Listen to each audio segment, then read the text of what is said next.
En ce mercredi 5 novembre, on discute de la rémunération des médecins avec Dr Félix Lefato. Comment on est passé de ange gardien à moins que rien? C'est ça que je comprends pas. Si demain il y a une pandémie, on va-tu être encore des anges gardiens ou des moins que rien? On fait le tour des résultats des élections municipales. On parle d'une poursuite policière qui s'est conclue à Sainte-Catherine. Et on revient sur les 30 ans du référendum en archives. Salut Audrey. Allô? L'entrevue qu'on vous présente aujourd'hui avec Dr Félix Lefato sur la loi 2 et la rémunération des médecins a été tournée jeudi dernier, jour même où le ministre Lionel Carman a annoncé sa démission, entre autres à cause de la loi 2. Et au moment où on enregistre en ce moment, le gouvernement vient d'annoncer qu'il suspend 2 dispositions de la loi. Oui, donc la première fait en sorte qu'il maintient une prime accordée aux médecins spécialistes lorsqu'un patient est référé par un médecin de famille. Et le deuxième, c'est qu'il conserve le supplément de 30 qui était accordé aux médecins de groupe de médecine familiale là, pour payer les frais administratifs. L'objectif du gouvernement, c'est de convaincre les 2 fédérations de médecins de revenir à la table de négociation. Sur ce, bonne écoute. Ceci n'est pas une revue de presse, est en balado animé par Audrey Leduc-Broder et Valérie Lessard, une production de Gravité Média. On parle énormément de la loi 2 sur la rémunération des médecins depuis son adoption sous Bayon le 25 octobre. C'est un sujet qui est évidemment très émotif et pour en discuter, on reçoit Dr Félix Lefato, médecin de famille et chef de la table locale de médecine familiale pour le réseau local de services Jardin-Roussillon. Bonjour et bienvenue. Bonjour, merci bonjour. de m'accueillir aujourd'hui. Merci beaucoup. Jusqu'à maintenant, on entend évidemment que les médecins sont en colère, d'autres sont tristes, d'autres sont insultés de tout ce qui se passe. Comment vous vous sentez par rapport à la situation? Puis c'est quoi le pouls aussi dans notre coin? Personnellement, moi, je me sens atterré. Okay. J'ai jamais, dans mes 11 ans de carrière, vécu ce marasme-là. Il y a vraiment une atmosphère de morosité, je vous dirais.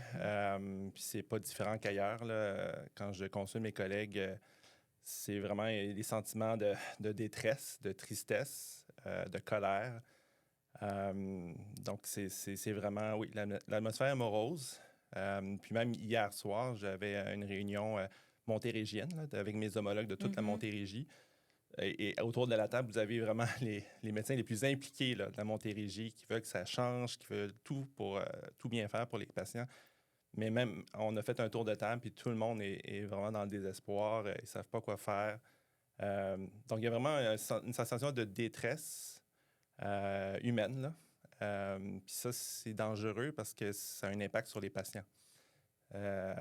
Parce que quand c'est rendu qu'il faut soigner les soignants, Oui. il y a un problème. Il y a un problème. Ouais. À la base, il faut que le soignant soit bien pour pouvoir après pratiquer. Effectivement. Non, c'est sûr. On peut toujours être à 100 % On aime ça rouler à 110 % en tant que médecin. C'est comme une déformation professionnelle. Mais avec tout ce qui se passe actuellement, c'est comme la flamme dans notre profond intérieur, elle commence à s'en aller. Là. Donc, ça s'atténue. Puis, cette flamme-là, elle est importante parce qu'on veut faire... On s'est impliqué en médecine. On a choisi la médecine pour aider les autres, pour se dévouer pour les gens, pour soigner les gens, vos grands-parents, vos mères, vos enfants, accompagner les gens dans leur fin de vie. Puis les médecins de famille, on est à l'urgence aussi. Vous accueillir quand vous avez un infarctus, tout ça. On fait toujours ce plus-là parce qu'on sait que c'est pour le bien, c'est pour soigner les gens. Mais petit à petit, cette flamme-là s'éteint et ça, honnêtement, c'est dangereux. C'est dangereux, je vous dirais. Parce qu'on entend beaucoup des médecins qui disent vouloir carrément quitter le Québec. Il y a même, en fait, le premier ministre de l'Ontario là, qui a lancé un appel aux médecins. Est-ce que c'est quelque chose que aussi vous entendez de votre côté, qu'il y aura un exode des médecins? Absolument. Pas juste l'Ontario, Nouveau-Brunswick, la première ministre aussi qui s'est mis de la partie. Là. Moi, je ne vous cacherai pas que mes beaux-parents sont médecins, mais ils pratiquent au Nouveau-Brunswick, dans la belle Acadie. Et ils me font de l'œil. Je veux pas. Il y a un beau bureau qui m'attend au Nouveau-Brunswick. Mais honnêtement, moi, je suis né au Québec. J'ai grandi au Québec. C'est ma patrie. Puis je vais rester ici le plus longtemps possible parce que c'est ici que je veux pratiquer. Mais c'est sûr qu'il faut que les conditions soient au rendez-vous. Là. Je veux pas.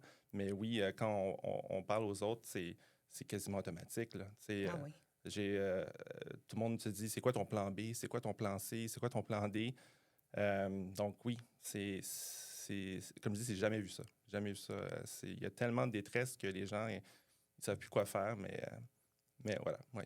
Mais qu'est-ce qui fait en sorte que les autres provinces sont si attrayantes? Les conditions de pratique. Premièrement, on dirait qu'il y a vraiment juste au Québec qu'il y a ce discours-là qui est tenu là, de dénigrer les médecins, de nous dépeindre comme des enfants, des bébés gâtés, des paresseux, des gens qui sont contre le changement. Ça revient souvent, ça. Puis ça prédate, je vous dirais, le gouvernement actuel, là. Moi, j'ai été là lors de la crise avec Dr. Barrette. Oui. Je vous dirais que ça a probablement commencé dans ces eaux-là, où il y a eu, selon moi, une stratégie de dénigrement pour nous museler. Parce que vous savez, les médecins, on est comme la dernière voie libre du réseau de la santé et des services sociaux. Puis, j'ai beaucoup de respect pour mes collègues gestionnaires, mes collègues infirmières et autres. Mais en tant que statut de travailleur autonome, ça vient avec cette liberté-là, justement, de pouvoir s'exprimer puis de dire qu'est-ce qui marche, qu'est-ce qui ne marche pas. Puis je pense que ça dérange. Et donc, mais ça, comme je dis, ce discours-là là, de dénigrement, de mépris, on ne le voit pas dans les autres provinces canadiennes. Et donc, c'est pour ça que l'Ontario et le Nouveau-Brunswick, qui sont limitrophes, veulent nous accueillir à bras ouverts. Parce que, est-ce que le système de santé est vraiment meilleur, par exemple, en Ontario, au Nouveau-Brunswick qu'au Québec? Parce que là, en ce moment, on le sait, là, au Québec, ça va pas bien, là. Effectivement. Je vous dirais qu'en Ontario, ils ont fait beaucoup de changements importants, notamment pour la première ligne, parce qu'on sait que la première ligne, c'est la base du système. C'est un enjeu. Là. Ils ont investi énormément en première ligne. Dr. Philpott, qui était l'ancienne ministre de la Santé du Canada, là, a vraiment fait un énorme travail. Quand on pense aussi à la Colombie-Britannique, ils ont fait aussi beaucoup de réformes de changement en collaboration avec les gens sur le terrain. Ça, c'est la clé. C'est que dans tous ces systèmes-là où ça va mieux, il y a une adhésion des gens sur le terrain. Puis moi, en tant que médecin gestionnaire, c'est ce que je constate. Tu ne peux pas faire avancer les choses quand tu n'as pas l'adhésion et la confiance des gens sur le terrain. Quand tu brises ce lien de confiance-là, c'est trop tard. Ça ne marchera pas. Mais est-ce que c'est ce qui vous fâche le plus dans cette situation-là, le fait que ça a été adopté sous bâillon? Parce que nous, on avait reçu Christian Dubé à notre balado il y a un mois. Puis on se disait, entre ce qui avait été dit à l'époque, puis là, un mois plus tard, puis ce qui a été adopté, ça va vraiment plus loin, là. Bon, le fait, oui, que ça a été adopté sous bâillon, mais on parle d'amendes salées s'il y a des mouvements de protestation concertés entre médecins, les salaires qui sont figés jusqu'en 2028. Qu'est-ce qui vous fâche le plus? C'est la façon dont ça a été fait ou c'est en soi même la loi? Parce qu'on le sait que même avant que cette loi-là soit adoptée, vous étiez quand même pas d'accord sur le principe. En fait, le projet de loi 106. Ben oui, il y a beaucoup de choses. Oui, je vous dirais que effectivement, vous-même, vous devez faire attention à ce que vous dites aujourd'hui parce que vous êtes concerné. Vous avez vu les articles de la loi, c'est écrit noir sur blanc. Vous êtes passible d'amende si vous incitez à une diminution des services ou il y a une concertation. Donc, oui, parce que c'est vraiment une loi liberticide. Puis moi, là, je ne parle plus en tant que médecin, là, je parle en tant que citoyen, travailleur québécois. J'ai jamais vu ça. Puis vous avez vu des chroniqueurs politiques, judiciaires et tout ça qui ont condamné ce texte de loi-là. Donc, c'est pas juste les médecins, là. C'est vraiment... On a un enjeu, je pense, qui est universel. Puis ça pourra s'étendre éventuellement à d'autres groupes de travailleurs. Donc, c'est vraiment un précédent qui a été créé par le gouvernement actuel. Puis, ça déroge au Charte des droits et libertés. Là, donc, ça, moi, ça me dérange beaucoup. Il y a aussi le fait que on est majoritairement des médecins féminins, pas moi, mais vous savez, la médecine, ça s'est féminisé abondamment. Puis, c'est bien, c'est une très bonne chose. Ça vient avec une évolution des mentalités, avec une évolution des pratiques aussi. Comme vous savez, conciliation travail-famille.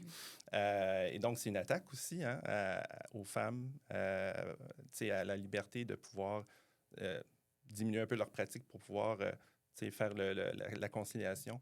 Donc, il y a plein d'enjeux dans cette loi-là qui sont universels et qui portent atteinte à des droits universels. Et ça vient me toucher, c'est sûr. Puis, on parle beaucoup de la rémunération des médecins, tout ça. Je veux dire, je comprends. Là. Je comprends qu'on est, on dit qu'on est des bébés gâtés, tout ça. Alors, c'est vrai qu'on est privilégiés.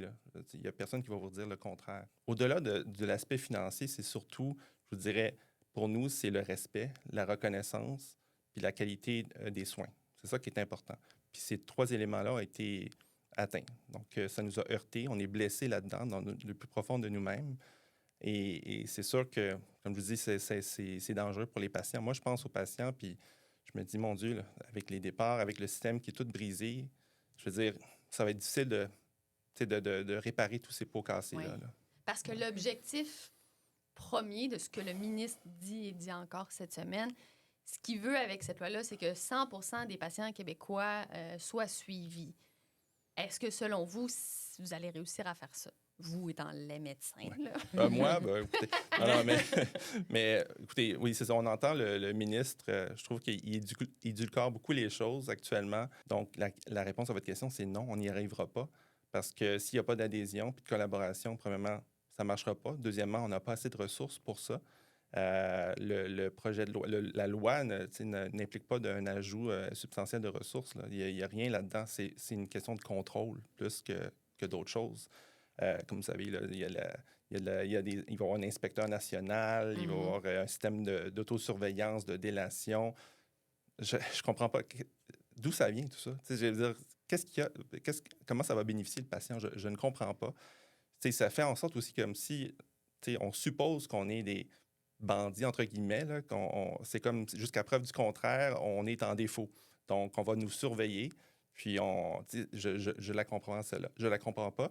Puis, il y a une étude indépendante qui est sortie dernièrement à l'Université de Sherbrooke qui dit que les médecins de famille, on travaille assez, même trop peut-être, puis que le problème est plus structurel, des contraintes organisationnelles, un problème de ressources. C'est une question de... En fait, si la raison pour laquelle il y a moins de prise en charge, c'est qu'il y a eu une complexification de la médecine des patients qui vieillissent plus, il y a plus de maladies chroniques, tout est plus complexe et plus lourd, les traitements sont plus coûteux. Il y en a encore plus. Donc, c'est ça le problème. Puis c'est vraiment un problème plus systémique, en fait. C'est pas tant un problème d'effort individuel. Justement, cette étude-là qui est indépendante, là, je le répète, parce qu'on sait que le gouvernement a commandé un rapport au HEC qui disait que peut-être qu'on travaillait moins qu'avant, mais il faut prendre ça avec un grain de sel, veut pas. Donc, c'est ça. Moi, je pense qu'à un moment donné, il faut dire les vraies choses. Là. Comment on est passé de ange gardien à moins que rien? Ouais. C'est ça que je comprends pas. Puis si demain, il y a une pandémie, on va-tu être encore des anges gardiens ou on est moins que rien? C'est ça qui est difficile à comprendre. Puis moi, justement, j'ai amené un graphique. Là. Ça, c'est, dans le fond, je sais pas si on le voit, là. Mais ça, c'est les dépenses en santé du gouvernement qui montent en flèche depuis les dernières années. Ça, depuis 25 ans, là, de ce qu'on voit. Là. Ça, c'est les revenus des médecins. OK? Nous, on nous attribue le fardeau du budget de la santé. Alors, comme vous voyez que ça n'a pas bougé beaucoup dans les dernières années, même que, je ne sais pas les statistiques ici, là, mais officiellement, on représente 16 là, du budget de la santé. Puis ça, on est avant-dernier au Canada. On a évalué 9 milliards. Est-ce que c'est exact? C'est le chiffre qui revient souvent, ça, que les Québécois paient 9 milliards pour... Ça représente, comme je disais, grosso modo 16 du budget de la santé. Puis on est avant-dernier au Canada, juste pour vous dire. L'Alberta et l'Ontario sont dans le haut du peloton. Puis ça va généralement bien chez eux. Puis l'autre chose aussi, c'est, on parle toujours de salaire. Mais je pense qu'on a un revenu. Il faut comprendre qu'on a un revenu. On est travailleur autonome. Puis ce revenu-là, il sert à bien des choses. Oui, ça sert à nous payer.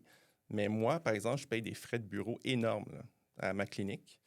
Pour payer quoi? Pour les équipements, pour que la clinique soit ouverte 7 jours sur 7, pour payer du personnel, agente administrative, pour payer aussi des infirmières. Ça sert à beaucoup de choses, mon revenu. Là. Donc, c'est pas vrai que c'est tout dans mes poches. Là. C'est pas vrai. Là. Ça sert au système de la santé là, pour que maintenir les cliniques ouvertes. Ça, c'est important de le rappeler. Nonobstant le fait qu'on n'a pas de fonds de pension, d'avantages sociaux de CNSST ou de congés payés, mais malgré ça, comme je dis, il y a une grosse partie de notre revenu qui est réinvestie dans le système de santé pour le faire vivre, pour qu'il soit viable. Donc, c'est ça. Puis, au-delà de la portion salaire, la loi veut aussi comme faire augmenter la productivité des médecins. Vous l'avez vous en avez parlé un petit peu par rapport aux médecins de famille, mais est-ce que pensez-vous que les médecins, vous payez le prix pour peut-être une petite portion des médecins qui ne travaillent pas suffisamment? Par exemple, la dernière étude là, démontre que c'est marginal, là, les gens qui travaillent un peu moins. Puis encore là, c'est très relatif. Là. Est-ce que on parle de congé de maternité, on parle de congé de maladie? Est-ce que c'est des gens qui sont pré-retraite, qui doivent ralentir? C'est normal, là, ça. Puis comme je dis, les cas sont plus complexes. Donc, pour évaluer la productivité, on ne peut pas juste y aller avec des facteurs quantitatifs, volumétriques, comptables. Il faut prendre en compte la complexité clinique, le manque de ressources, etc. Donc, c'est très complexe, c'est systémique. Donc, moi, je veux dire, les gens vous diront, là, je travaille fort. Il y a pas... Vous êtes très impliqués, vous, dans plusieurs comités. Puis là, on a fait notre présentation au début, mais ce n'est qu'une infime partie, on comprend, de tout ce que vous faites. Est-ce que, justement, l'implication externe ou sur des comités comme ça peut avoir aussi un impact sur les cibles de performance à atteindre? Est-ce que vous allez être pénalisé dans les cibles parce que vous siégez sur la table locale et tous les autres comités? C'est ça, c'est pas indiqué dans le projet de loi. Okay. Donc, les seuls indicateurs, c'est des indicateurs de volume. Puis encore une fois, on ne sait pas encore. Tout est flou. Puis je vous rappelle, c'est un texte de loi qui a été passé sous bâillon, là, qui, je pense, a besoin d'un peu d'études. Même les partis d'opposition ont eu quelques heures pour l'étudier. Alors oui, moi, je fais beaucoup de choses, là, comme vous savez. Là, je travaille comme médecin de famille, temps plein, à la clinique, sans rendez-vous, urgence mineure, à l'hôpital Anna-Laberge, à Châteauguay, comme vous savez. Quand je fais mes gardes, c'est du 7 jours sur 7, 24/7. Puis je fais de l'administration, puis je suis impliqué sur les comités. D'ailleurs, cet après-midi, c'est mon après-midi paperasse, administration. Là. Juste pour dire, plus de 20 de notre temps, comme vous savez, est dédié à la paperasse. C'est lourd, là. Donc, oui, je suis tellement impliqué que c'est ça, je me dis, est-ce que je vais te couper à la fin? C'est possible, mais c'est ça l'affaire, c'est que les gens très impliqués qui travaillent fort vont peut-être payer le prix. Là. Donc, ou même être désengagé, peut-être se dire, ben là, je vais juste faire ce qu'on me demande. Le minimum. Le minimum, oui. C'est ça, je dirais, la crainte que j'ai. Là. Ouais. Quelle solution vous proposez? Vous dites, on veut l'approbation sur le terrain, consulter les gens sur le terrain. Qu'est-ce que vous proposeriez, vous? On a plein de solutions. Ouais, Puis c'est ça qui me fâche, là, vraiment. Là, moi, je me suis beaucoup impliqué, par exemple, avec le CQMS, ça, c'est le Collège québécois des médecins de famille. Je pense que vous connaissez les gens qui sont sur le comité d'experts là, qui a été mandaté par le ministère. Là, Mylène Breton, que je connais bien, qui est une chercheuse à l'Université de Sherbrooke, émérite. Donc, il y a plein d'innovations qu'on peut mettre en place au Québec. On regorge de gens qui ont des bonnes idées, qui sont sur le terrain. Ça, c'est ça qui est important. C'est qu'au Québec, on a tendance à rajouter des couches de lois, de structures, de bureaucratie. On alimente le haut de la pyramide constamment, mais on oublie toujours les gens sur le terrain. Je comprends pas. C'est inconcevable, mais le comité d'experts avait recommandé beaucoup de choses. Puis moi, entre autres, je suis aussi vice-président des Médecins pour la décentralisation. On avait fait des représentations auprès du ministère, auprès de M. Dubé, auprès de Santé Québec, pour mettre en place, on appelle ça des tables intersectorielles et interdisciplinaires de proximité. Et ça, dans le fond, ce que ça fait, c'est que ça encourage la collaboration intersectorielle. Donc, les MRC, les villes, les municipalités, les commissions scolaires et les usagers, surtout les patients, sont sur cette table-là. Puis, on peut inviter de nombreux professionnels pour trouver des solutions locales. Puis, j'ai mis sur pied des groupes de travail dans la région, justement, par thématique. Par exemple, prévention, santé mentale, accès à la première ligne, pour chercher des solutions localement. Parce que chaque région est différente, chaque région a ses ressources et tout, et a ses forces et ses faiblesses. Et dans le fond, c'est de mettre en commun les forces de chaque personne. Puis c'est de reprendre l'esprit de la pandémie. Durant la pandémie, tout le monde a dit, OK, on a un objectif commun. Localement, qu'est-ce qu'on peut faire? C'est de reprendre cet esprit-là. Puis on a réussi à faire des grandes choses. Là. Puis je pourrais en parler longtemps, là, mais ce n'est qu'un début. Est-ce que aussi c'est prématuré C'est très émotif. Mais Ah oui. il y a des données qui sont sorties sur le nombre de médecins qui regardent pour l'Ontario. On en a parlé tantôt, mais est-ce que, justement, on est encore dans l'émotion puis que, mettons, peut-être que je suis dans un monde de licorne, là, mais que ce sera peut-être pas si pire que ça une fois que tout ça sera mis en place? Écoutez, vous pouvez le demander à M. Dubé, mais nous, je veux dire, on a lu le texte de loi, là. Comme je vous dis, il y a comme une campagne de normalisation des choses, Ouais. de banalisation, mais tu sais, c'est écrit noir sur blanc. Puis on a des fédérations qui ont fait des calculs, tout ça, qui ont bien regardé le texte de loi avec des juristes.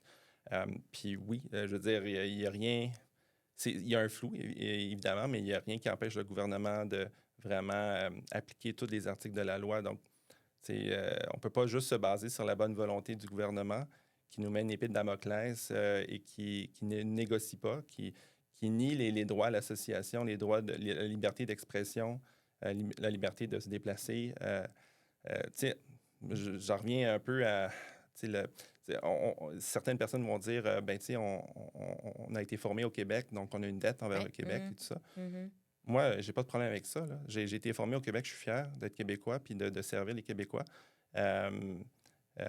Mais je vous dirais qu'avec tous les impôts que j'ai payés depuis 11 ans, puis avec le travail que je fais pour la société, j'ai largement remboursé ma formation. Mais au-delà de ça, les vétérinaires, les psychologues, les infirmières, tout ça, ils ont été formés ici aussi. Pourquoi ce serait juste les médecins à qui on imposerait cette atteinte à la liberté? Donc, mais encore une fois, je pense qu'on est juste on traite toujours les symptômes, mais on n'aborde pas la racine du problème. Il faut arrêter le dénigrement, il faut arrêter le mépris, il faut arrêter de dire qu'on est le bouc émissaire du système de santé. On sait que ça va pas bien, on veut améliorer le système de santé, puis on veut travailler avec tout le monde. C'est pas vrai. Alors que le discours du gouvernement, on n'a jamais eu le courage comme d'affronter les médecins. C'est ce qu'ils disent directement. Mais... Oui. Mais écoutez, je veux dire, je suis pas dans leur tête, là, mais... Êtes-vous inatteignable? Inatteignable. Intouchable. Intouchable. Je pense pas. Honnêtement, même moi, d'habitude, je suis très positif. Oui. Là. Oui. C'est sûr que j'ai envie de résister, tout ça, mais je me demande, encore une fois, je suis comme un peu dans un état d'incompréhension. J'ai choisi, comme je dis, la médecine pour soigner les gens, pour vous aider, pour aider la société. Puis on se fait piétiner, le discours public, les chroniqueurs, puis ça a contaminé la population. C'est comme s'il y avait comme deux mondes. Là, Il y a le discours ambiant, les médias sociaux, puis politique, puis il y a les gens vraiment sur le terrain. Là, puis les patients qui nous donnent beaucoup d'amour. Là, puis ça, c'est un baume sur le cœur. Puis là, j'ai mis ici là, le soignant le cœur d'un soignant qui saigne, mais c'est un peu ça qu'on ressent actuellement. C'est que c'est un peu émotif.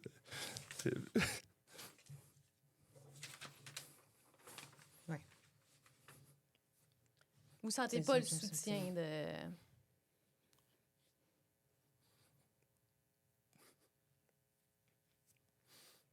Vous avez le soutien de vos patients.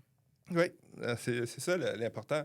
Parce que on dédie sa vie vraiment aux gens.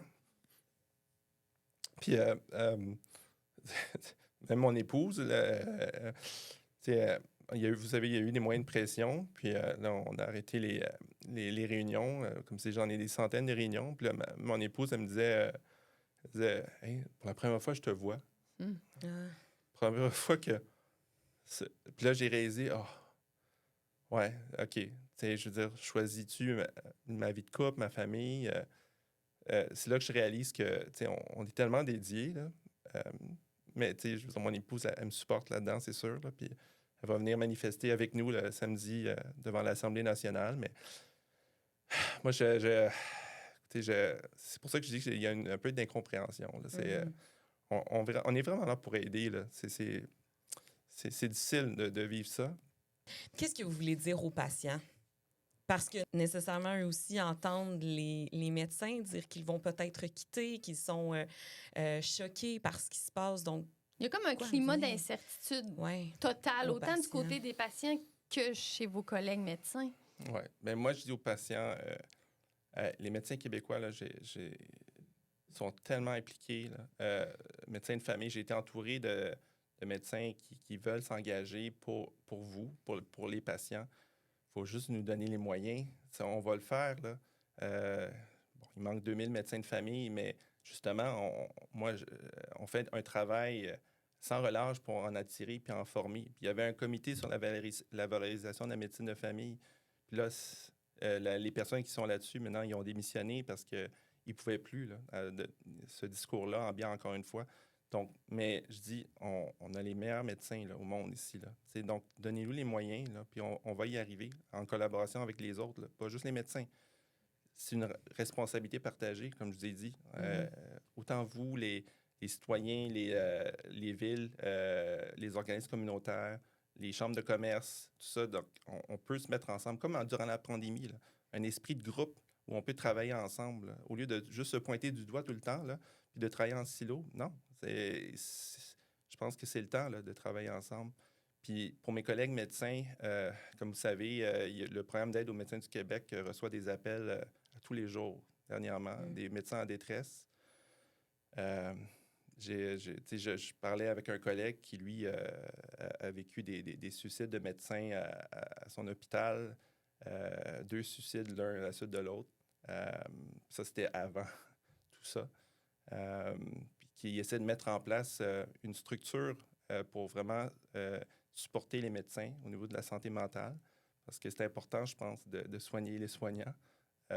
Puis, on parle de l'exemple de, dans l'avion, quand il y a les masques à oxygène qui descendent, il faut que tu mettes ton masque avant de mettre le masque de l'autre. Bien, c'est un peu la même chose, c'est qu'il faut prendre soin de nous autres. Puis, je suis sûr qu'il y a des médecins qui m'entendent, là, puis je veux dire, moi, je vous aime. Okay, je suis sûr qu'on va passer au travers. On a toujours passé au travers. Je pense qu'à un moment donné, au gouvernement, les gens vont comprendre. Je pense qu'ils ont un objectif qui est louable, là, mais faites-le avec les gens sur le terrain, s'il vous plaît. Là. Arrêtez. Là. Donc, qu'on collabore ensemble. Et puis, à ce moment-là, moi, j'ai bon espoir. Merci d'être venu avec nous. Il n'y a pas de On problème. prend une petite pause et on revient avec nos nouvelles à rafale. On vous propose un tour d'horizon des résultats à la mairie des élections municipales. On commence par Longueuil, où on ne peut pas dire que le suspense a été très long. 8 minutes après la fermeture des bureaux de vote, la mairesse sortante Catherine Fournier était déjà élue. Elle a remporté 88 % des voix, laissant, on peut le dire, là, des miettes à son adversaire, Sacha Parisella. Les 20 postes de conseillers ont tous été comblés par les candidats de Coalition Longueuil, l'équipe de Catherine Fournier. À Brossard aussi, la mairesse sortante et chef de Brossard Ensemble, Doreen Assad, a facilement été réélue. Tous les candidats de Brossard Ensemble ont été élus dans leurs quartiers respectifs avec de confortables marges. À Sainte-Catherine, on le sait, c'est un nouveau maire qui allait être élu à la suite de la retraite de Jocelyne Bates après 35 ans en politique. C'est son protégé, le conseiller municipal Sylvain Bouchard, qui l'a emporté avec 64 % des voix. Son adversaire, Roch Caron, a obtenu 35 % des votes. 5 des 6 candidats de l'équipe de Sylvain Bouchard ont été élus au poste de conseiller. Dans le district 6, c'est la candidate de l'équipe Caron, France Gendron, qui a été élue. Dans ces 3 villes, on note des taux de participation plutôt faibles, là, entre 32 et 37 %. À Saint-Lambert, on surveillait également la lutte entre la mairesse Pascale Mongrain et le conseiller municipal Loïc Blancard. C'est M. Blancard qui a remporté la mairie avec 60 % des votes. Les candidats sont tous indépendants à Saint-Lambert, mais le nouveau conseil sera formé d'une majorité de sympathisants au nouveau maire, à l'exception du conseiller sortant Claude Ferguson, qui avait une préférence, lui, pour la mairesse sortante. On note un taux de participation de 45 %. Finalement, à la Prairie, place aux citoyens, l'équipe dirigée par le maire sortant Frédéric Galanté a remporté tous les sièges à la table du conseil. Frédéric Galanté a obtenu un 2e mandat à la tête de la ville avec une priorité de 2000 voix sur son plus proche poursuivant, Yann Rajotte du parti Mouvement La Prairie. Son nombre de votes et son pourcentage de l'électorat ont augmenté par rapport à l'élection de 2021, qui l'avait porté au pouvoir devant Donasser, qui tentait alors de conserver son siège de maire. Sinon, parmi les autres villes dont vous avez parlé il y a quelques semaines, il y a Varennes et Sainte-Julie. En fait, il n'y a pas de changement dans ces deux municipalités-là. Martin Danfous a été réélu pour un 5e mandat à la mairie de Varennes avec près de 80 % des voix devant son adversaire, Bruno Lavoie. À Sainte-Julie, le maire sortant Mario Lemay a été réélu pour un 2e mandat avec 75 % des voix devant Christian Comzé, qui était également candidat. Je vous avais aussi parlé de Coteau-du-Lac où la mairesse sortante, André Brosseau, sollicitait un 3e mandat. C'est maintenant chose faite. Elle a été réélue en récoltant 66 % des appuis. Sinon, bien, un vent de changement a soufflé au conseil municipal de Saint-Zotique. L'ancien conseiller municipal Jean-Pierre Daou a été élu à la mairie devant son opposant Paul Forget. L'ancien maire Yvon Chiasson avait choisi de ne pas se représenter. Il y a également aussi 5 nouveaux conseillers sur 6. Donc, c'est vraiment un nouveau conseil municipal. J'attire aussi votre attention sur la petite municipalité de Léry, dont je vous ai parlé à plusieurs reprises dans les dernières semaines. C'est un retour à la mairie pour Walter Letham. Il a été maire de 2013 à 2021. Il avait perdu ses élections en 2021 contre Kevin Boyle. Les deux hommes s'affrontaient à nouveau à la mairie cette année. Évidemment, M. Letham a gagné. Fait particulier, le taux de participation est de 65 % à Léry, ce qui est, à notre connaissance, le taux le plus élevé sur les territoires des villes qu'on couvre avec gravité. Aussi, autre fait particulier, dans la ville voisine, à Beauharnois, les candidats du district 5 sont arrivés à égalité avec 311 votes chacun. Il va donc y avoir un nouveau dépouillement et si c'est toujours à égalité, eh bien, ça se fait par tirage au sort. C'est vrai. Et ce qui est encore plus particulier, c'est que c'est la deuxième élection de suite où il y a un poste de conseiller qui arrive à égalité et on doit repasser par un processus comme celui-là. La division des crimes majeurs de la Sûreté du Québec a été appelée à intervenir à Saint-Rémy alors que des coups de feu auraient été tirés sur un véhicule en mouvement dans la nuit de vendredi à samedi vers 1h45 du matin. Le véhicule a finalement été localisé dans un stationnement de la rue Léo à Sainte-Catherine vers 3h. On ne rapporte aucun blessé. 5 individus, dont un d'âge mineur, ont été arrêtés. Ils ont été rencontrés par les enquêteurs. La Régie intermunicipale de police Roussillon était aussi sur les lieux en assistance à la Sûreté du Québec. On le sait, le 30 octobre, on a souligné les 30 ans du référendum où le non l'avait emporté par une infime marge. Valérie, tu as plongé dans les archives des médias de gravité avec notre collègue Ali Dosti pour retracer la couverture de l'époque. Vous l'avez constaté, il y a certains médias où on a fait un petit peu plus de place que d'autres là, à cet événement historique. On vous invite à découvrir leurs trouvailles dans une vidéo disponible sur la chaîne YouTube de Ma vie, ma région.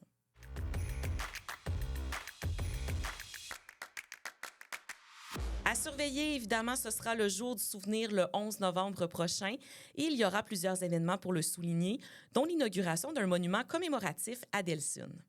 Et je m'en vais tantôt sur le plateau de tournage d'une nouvelle série à Série Plus qui s'intitule Annie et Joey. Ils sont en tournage cette semaine à Explorail à Saint-Constant.